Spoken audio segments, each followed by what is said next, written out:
wàá máa rí ìbùkún tiẹ̀ gbà ó. Ọba tí ń ṣàrẹjọ fún ọkàn tó bá fẹ́ lórúkọ Jésù yóò ṣàrẹjọ fún ọ. Ẹ̀tọ́ rẹ̀ ọ̀dọ̀ ní bọ́ sọ́wọ́ ẹlòmíràn. Ìwọ ní ṣerú ẹgbẹ́. Wọ́n lò ní dìde fẹ́gbẹ́ rẹ jókòó. Àìsàn ìmọ̀dí ò ní kọlù ọ́. Lórúkọ Jésù ẹ̀mí ìwọ ò ní bọ́ lójijì. Ò ní bọ́jọ́ ọlọ́jọ́ lọ o. Ipá ọ̀tá kò ní ká ẹ. Àwọn alépa ayé rẹ wọn ò ní rí ẹ mú o.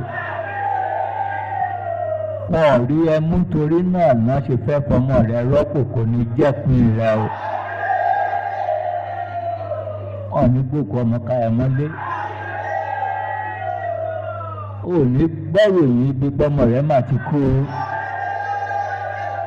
Mo létí rẹ ò ní gbọ́ bí. Lórí ọmọ, lórí aya, lórí ọkọ, etí rẹ ò ní gbọ́ bí.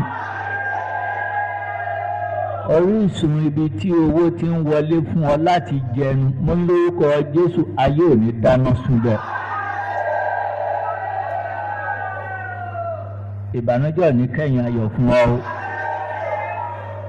Oṣù yìí á tù ẹ́ lára.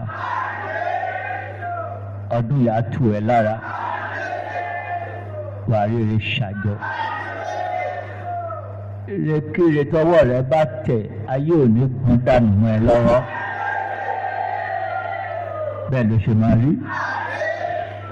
Gbogbo ògo t'Olúwa ni o.